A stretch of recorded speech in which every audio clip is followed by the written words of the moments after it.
We have MC. We have Bomber. We have a Terran versus a Protoss, an ST versus an OGS. This game is going to be on Crossfire. I am Squiggles, and thank you for joining me for another cast. And today, it's going to be an extra special cast because it is not only me, but I have with me EonShiKeno. How are you doing, man? I'm doing great, Squiggles. I got to catch my breath after that intro. We got time. That's right. Oh man, I'm super excited to be casting with you. I watched a couple of games on your channel, and you seem to have your stuff pretty well put together. So why don't you let all my listeners know a little bit about yourself? Well, I've been casting since beta. I'm a master's level player who plays all the different races. I do a lot of pro commentaries. I do strategy tutorial videos, and I live commentate. Actually live. I record it live while I play ladder, and you can check any of those things out on youtube.com/EonShiKeno. Sweet, sweet, sweet, sweet. Well, welcome, and I'm very, very excited to be dual casting with you, good sir. Yeah, I love doing the dual cast. It's so much fun, isn't it? Yeah, it just makes commentating that much better. I know, seriously. This game was played at Dreamhack, and obviously it's MC versus Bomber. And it looks like MC doing everything pretty standard, going to be chrono boosting out some probes, getting his gateway, and also a assimilator. And over here for Bomber, we have him with his very economical as far as space goes supply depot, which just lowered down, deeply disturbing the Marines who were asleep inside. And we have a barracks going down as well. Doesn't need to really wall off because, it's a Protoss. And oh, look, here's this annoying little probie already causing some damage. Yeah, and I have to just notice this early on that he hasn't started a gas yet, so I'm kind of expecting Bomber to go for a fast expansion build. Yeah, fast expand, pretty good. Little probe just blocked the supply depot. How manner of him. Um, but fast expanding, pretty good. I mean, it is a 1 versus 1 map, so the potential for aggression may be a little bit higher than a 2v2, but or a 2v2 map rather. Obviously, it's not 2v2 unless Yeah. we're watching like the EG Masters Cup or something. Yeah, 2v2 aggression is pretty insane. I don't know if you ever played 2v2 on ladder, but Yeah, I it's have. pretty I haven't impressive. actually seen any of the EG. Have you watched any of the EG Masters Cup? Yeah, Have you yeah, I've been seen watching those that. 2v2s? How are those? They're pretty good. I mean, they're pretty standard ladder play. If you Yeah. play any ladder games for 2v2, just tons of aggression Like and mostly 4 gates, cheese 3 plays. racks, and stuff like that. Yeah. Yeah. Yep. Husky and I actually did a little thing where we played some games together on the ladder, and that's all we did was 4 gate and 3 racks. And we were like 13-2 or something It's using a that great build. strategy. Like, it's really good. If anybody tries to tech, if anybody tries to early expand, you just kill them. Yep. You have Yep. to play super safe. Yeah. It's basically just getting a whole bunch of stuff. It looks like Bomber going for, like, just like you said, 1 racks fast expand, and then going ahead and getting 2 additional barracks. And I'm expecting gas pretty soon. I think that's pretty standard, getting gas after you throw it on these extra racks. Yeah, he'll probably throw that 2 gas up right away. One thing I did notice is I think MMA has a tighter fast expand build because whenever MMA does this 1 racks fast expand, he actually makes his command center before he starts his second supply depot. Oh, wow. So it's really fast expand, and it's just a little bit tighter. So maybe Bomber needs to take some tips from MMA as far as build It's orders go. true. Well, nobody can argue with MMA's success, that's for sure. Yeah, but I mean, even recently, we have to look at Bomber. He got first place in GSL Season 3 Code A. So That's true. That is true. Yep. Star Taylor Bomber. Now, here's the command center morphing into an orbital, and I know most people actually morph it in before they move, and that's just because they get that extra energy.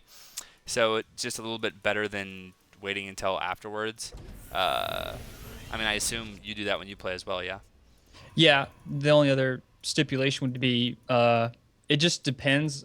Sometimes you'll just build it at the mineral patch. So then That's you don't- true. Yeah, yeah, yeah. Yeah, but yeah, like if you build it away, you would transform into an Yeah. orbital first. I actually like building it up on the high ground because, one, it denies your opponent any kind of scouting that you could be early expanding, especially once you get out those Marines. Although, like you said, if there's no refineries, then your opponent pretty much knows what you're gonna do.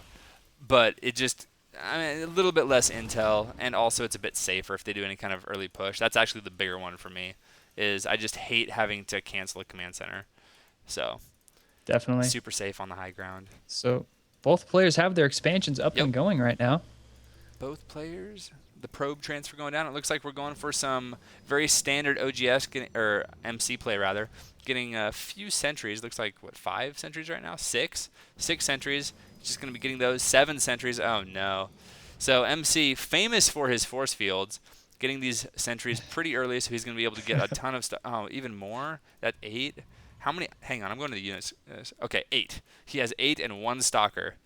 And a Yeah. forward pylon going down, so he's about to have his entire army warp in right at the Terran front door. Ooh. And what do we have for Bomber. Bomber? Only He's gonna one need some more bunker. bunkers. Yeah, he has a second one going down, but I don't know if it's going to finish in time. And even with all of these sentries, I don't know how good the bunkers are going to be, right? Because, I mean, you force field, and then you can't even repair them. And that's the strength of the bunker. I mean, sure, it has 400 hit points, but really it's because you can repair them, and then they can't really do anything. Guardian Shield going down, as well as tons of force fields, just like I said. And it looks like, well, he may get some Good repairs force fields. Yeah, these force fields are really good. But that's because it's MC, and it's how he does. But it looks like Bomber reacting fairly well, and gonna I not really even like lose a bunker. I really like the position of those bunkers. They're close enough that he can't come down outside of the ramp Yeah, and without get in a taking position. shots. So, yeah, if those bunkers were further back, he could just walk down the ramp, throw up the force fields, and have a better position. But since he put the bunkers so close to the wall, it really, I think, changed the way that fight could have actually turned out. Yep. And it looks like MC going to go ahead and retreat.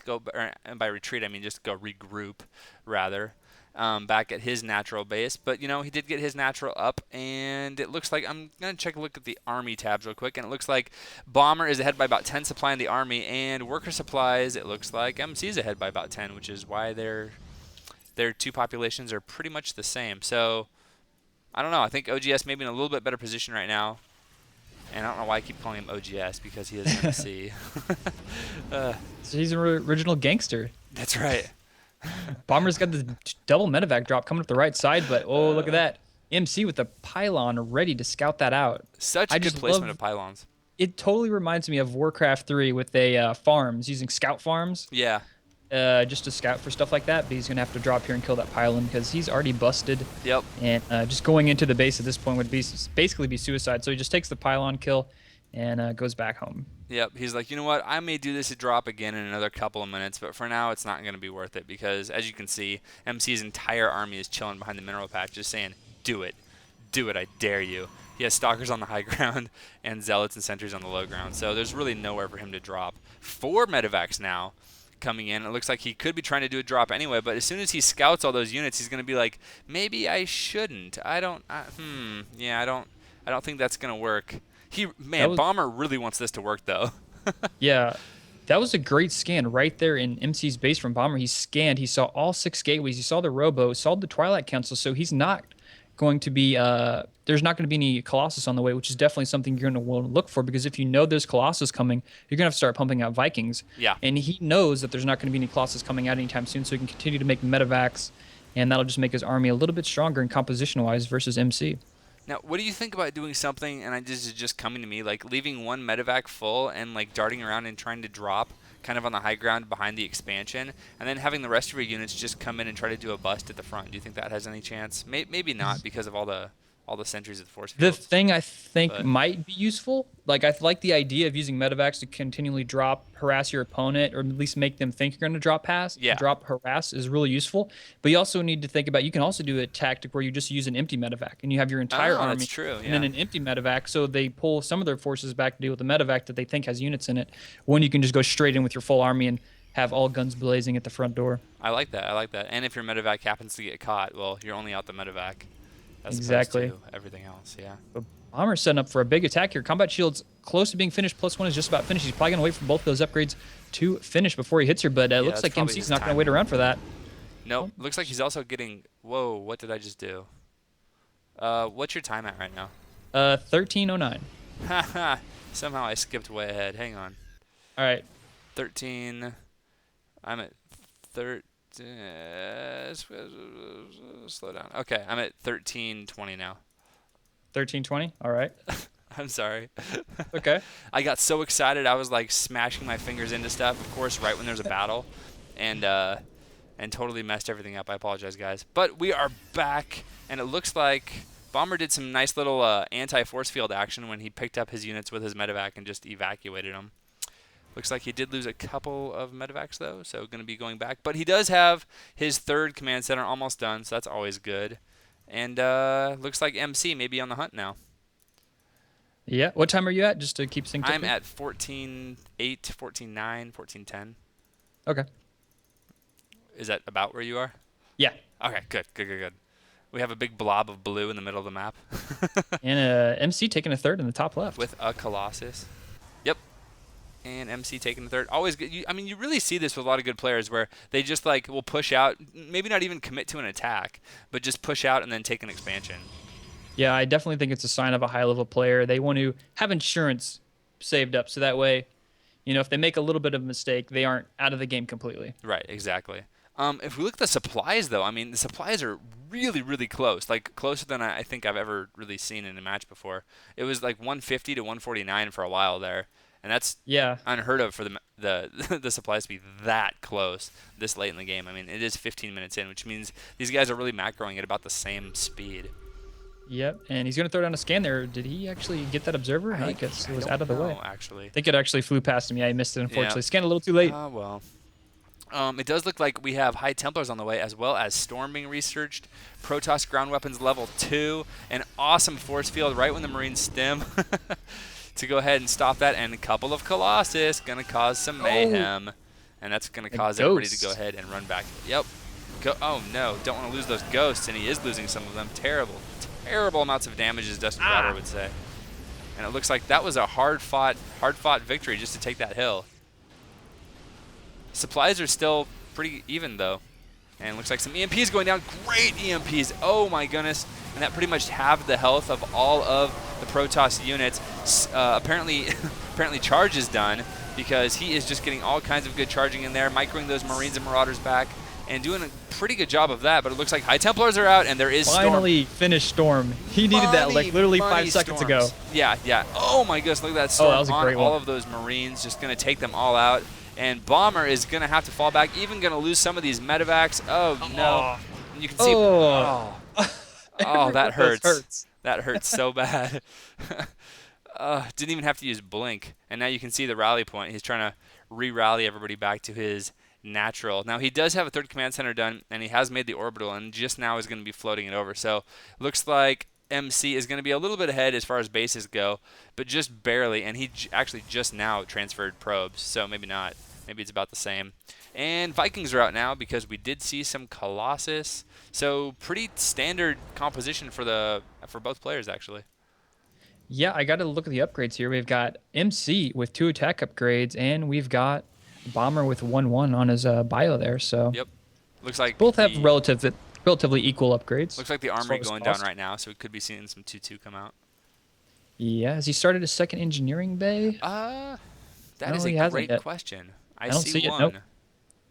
Usually you see players, when they make that armory, make a second engineering bay at the exact same time. Yeah. That way, when it finishes, you can get 2 upgrades at the same time. Yep. And if you get that upgrade advantage, man, it can just pay dividends so well. Yeah, especially in a long macro game like this. Yeah.